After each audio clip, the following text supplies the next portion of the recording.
In this lesson, I'd like to look at bar chords. They are very important as they will mean that you can play chords in any key that you like. Let's begin by making an E major shape with second, third and fourth fingers like this. Now we slide this whole shape up by 3 frets until our third and fourth fingers are on the 5th fret and our middle finger is on the 4th. Hold this shape while we put our first finger across all the strings of the 3rd fret like this. Now press down and strum all the strings. This is a G major bar chord. Please make sure that you can hear the note on every string clearly by plucking each one in turn, like so.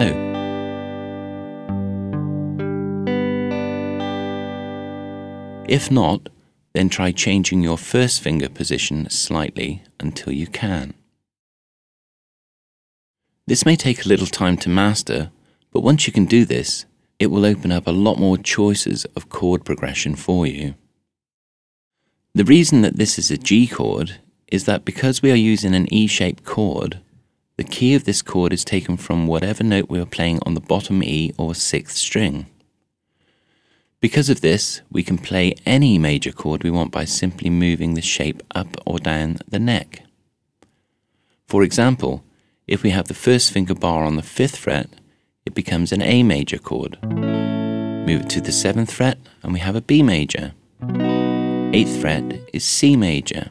1st fret is an F major chord, and so on. Let's try a little exercise using this shape.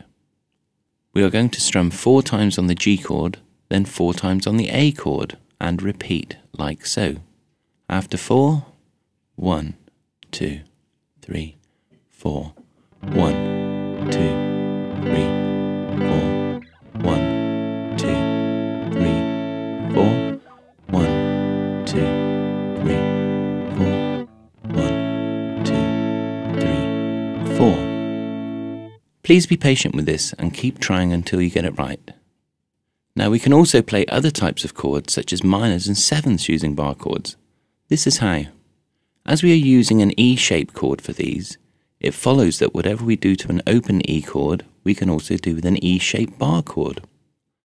That is, to make an E minor open chord from an E major, we move the note on the 3rd string down by 1 fret or a semitone.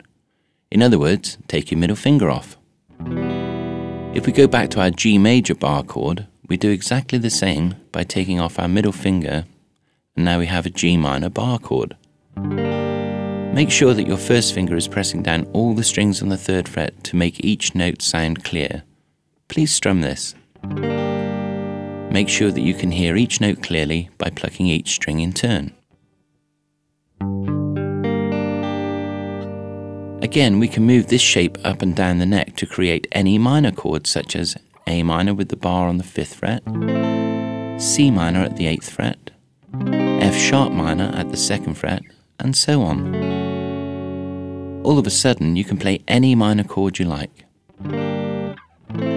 Let's try this with 7th chords. If we play our open E major chord again, this time we move the note down on the 4th string by 2 frets or a whole tone. We can then do this with our G bar chord by taking off our 4th or little finger. Strum. Again, make sure that you can hear each note clearly.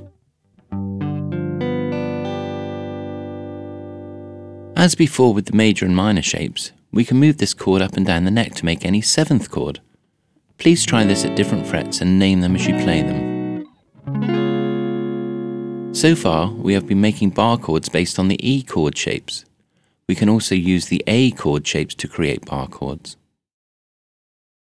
This time we make an A major chord shape using the 2nd, 3rd and 4th fingers of our fretting hand.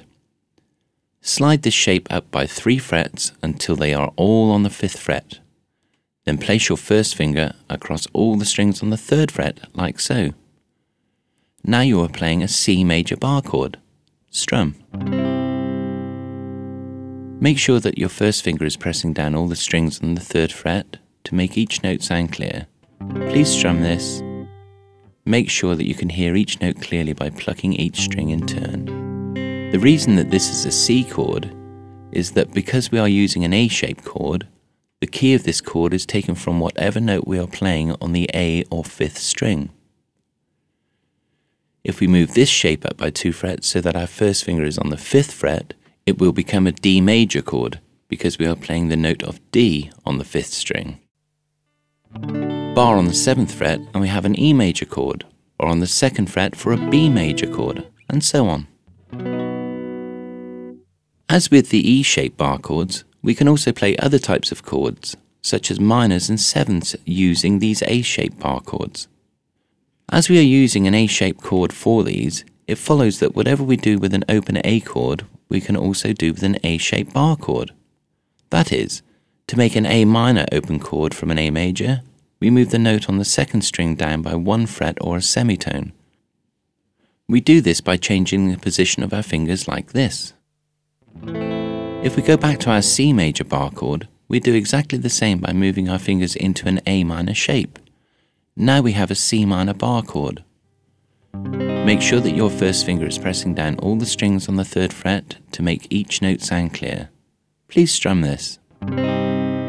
Make sure that you can hear each note clearly by plucking each string in turn. Once again, we can move this shape up or down to achieve any minor chord, depending on which note our first finger is fretting on the 5th string. Lastly, let's try this with A7 shaped chords. If we play our open A major chord again, this time we move the note on the 3rd string down by 2 frets or a whole tone. We can then do this with our C bar chord by taking our 3rd finger off. Strum. Again, make sure that you can hear each note clearly. As before with the major and minor shapes, we can move this chord up and down the neck to make any 7th chord. Please try this at different frets and name them as you play them.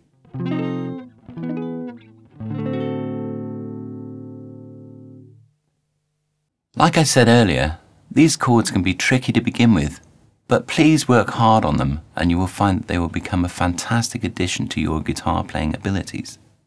Bye for now.